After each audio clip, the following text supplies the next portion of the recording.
Welcome back to my channel, Rock and Rollers. Thanks for watching. If this is your first time to visit my channel, don't forget to click the subscribe button below and we will rock and roll. If you wanted to get an instant notification of every video that I will upload in the future, don't forget to click the bell button right beside the subscribe button below. Carlos TV. So in today's episode po, I will officially announce the launching of the Pearl Soap, which I had promised to do so since last year. So just to give you an idea, I was doing these kinds of vlogs since I think nearly 2 years ago. I was sharing my best practices in doing the online business, and one of you had reached out to me and offered to somehow sell the Pearl Soap, which she handmade from Palawan. So the Pearl Soap is composed of organic pearls from the pearl farm in Palawan. Handmade po siya. So I wanted to give you an idea how things have happened. Kasi like what I mentioned, this supplier had reached out to me last year, siguro early last year, and she offered me to try selling the Pearl Soap nga. And because I was kind of like planning to also expand my business in the online industry, kasi nakafocus ako right now sa RTWs. So sabi ko, I'm gonna try selling like beauty products, although I don't have so much confidence in selling these kinds of products because I'm not really good at trying to identify which one's good, which one's bad, etc, etc. So this person had reached out to me, although hindi kami agad-agad nagkaroon ng usapan because I was doing some things in the past. And until such time na naisip ko, I had to reach out to this person again. Kaso nawala yung pangalan niya, hindi ko na nakita hindi ko na mahanap yung number niya, hindi ko na mahanap yung name niya sa Facebook. Kasi I remembered she messaged me on Facebook. Hindi ko na maalala yung pangalan niya. Tapos, all of the sudden, siguro couple of months have passed, nag-message ulit siya, and I was just so happy kasi by the time that I was looking for her name, bigla siyang nag-message ulit. So, until, ayun, sabi ko, I'm not going to let this time pass na hindi ko siya nakakausap. So, I had to call her, we exchanged messages on Facebook, and we established plans, etc, etc. Yun nga, yung first plan was, I'm gonna have to try the product first because I wanted to make sure the product is safe. Although she claimed that this is like organic for that matter, meaning to say walang mga halong harsh chemicals. Kaya sabi ko, I'm gonna try that kasi that's personally is something that I wanted to use. Because organic. So since organic siya, I thought walang masyadong side effects sa skin mo or something to that effect. But I have to admit, kasi I'm not personally into using different kinds of products. I don't know what kind of products I will be using or I should be using sa mukha ko. Because parang pagdating sa CR, sa bahay namin, kung anong nandiyan yan ang gagamitin ko sabon sa mukha ko, and that's it. Ano lang nakikita ko sabon dyan yung gagamitin namin. May Safeguard, may Silka, may Shield, may Lifebuoy, may Tide. Joke. So ayun, she sent me the products. Initially, my intention was for her to send me mga parang products for me to try on muna. But pagising ko isang araw, may na-receive na lang akong 2 boxes na merong maraming sabon, and may serum din na kasama na gawa din sa Pearl. 96% organic, 96% pong organic siya, yung Pearl Soap. Tama ba yung pagkakaintindi ko? Pasahin ko lang muna sandali kasi yung pagkakaintindi ko is yes, 96% organic siya. So, my expectation was I'm going to be using this product for like 2 weeks, 3 weeks, to 4 weeks para lang ma-test how effective the product really is. So I tried using it, and until this day, wala pa akong ibang products na ginagamit na sabon. Wala pa akong ibang sabon na ginagamit other than the Pearl Soap. So pagising ko na umaga, I'm gonna use Pearl Soap before going to bed, I'm gonna use pearl soap as well. Plus, I also use the serum kasi initially I don't know how to use it. Tapos, may nag-comment sa one of the videos na na-post ko na serum daw has to be applied sa face. Parang konting patak lang.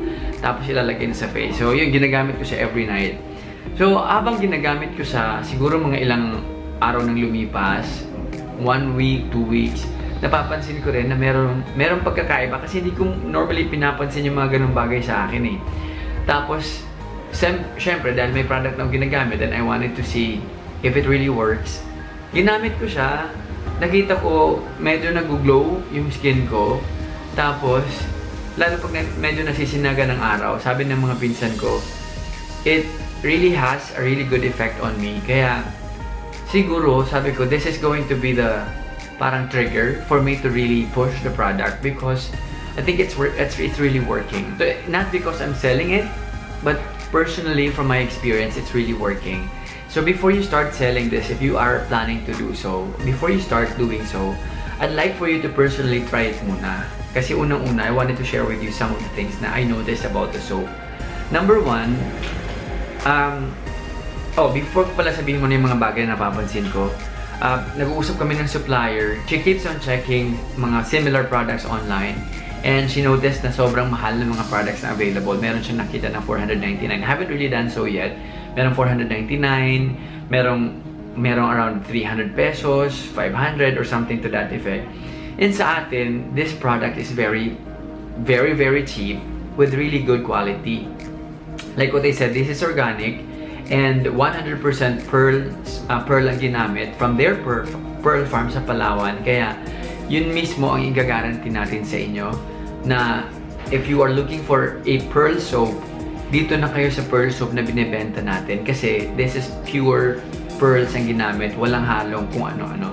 So, ayun, bibigyan ko lang kayo ng heads up kasi baka masyadong mataas yung expectation nyo. Like what I said, the plan really is to help the person in, marketing the product. Pero, gusto kong ipaintindi sa inyo, gusto ko rin i-share sa inyo para magkaroon kayo ng ma-level set yung mind nyo in terms of what to expect pag na-receive niyo yung item. So, this is how it's packaged. Meron siyang parang plastic na katulad dito na nakasil. Remember, these are handmade soaps, ha? So, hindi siya commercially produced. Handmade siya, kaya mapapansin nyo, the kind of packaging is not really as presentable as the products out there in the market. So, but what you would appreciate is, alam mo yung nasa loob niya, parang gusto ko siyang buksan, kaya lang hinayang ako.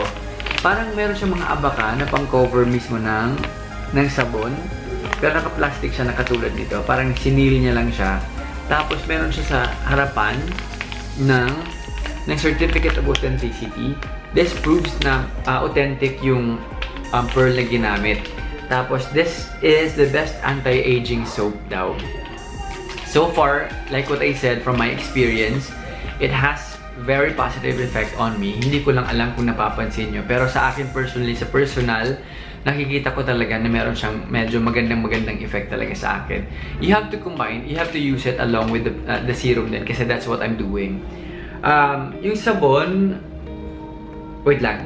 I-share ko lang pala sa inyo yung mga ingredients. Meron siyang coconut oil, olive oil, canola oil, corn oil, sunflower oil, sodium hydroxide, pink sea salt, organic lavender, essential oil, organic, hindi ko alam kung paano basahin to. Organic frankincense, essential oil, scent, and South Sea pearl or South Sea black pearl powder.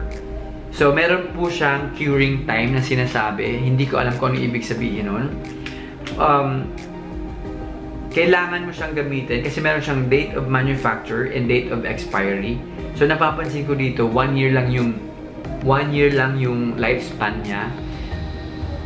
Hindi ko alam kung tama ba yung pagkakasabi ko ng lifespan. Pero, date of manufacture, November 8, 2018.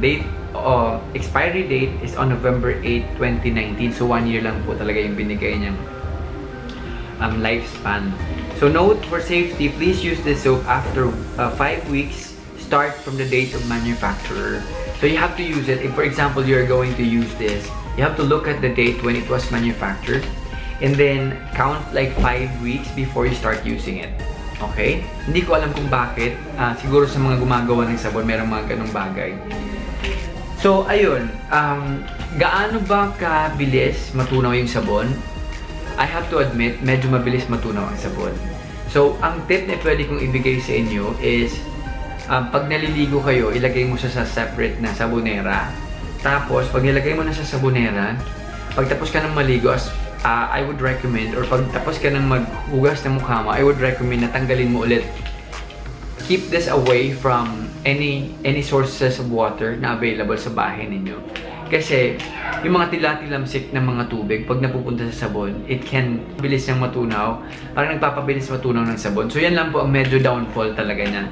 Wala siyang hinalong kung ano-anong pampatigas ng sabon. Kaya, medyo malambot po talaga yung sabon. Siguro, yung isang sabon na ganito, hindi ko lang alam kung gaano katagal. Siguro, mga 2 weeks ko lang itong magagamit.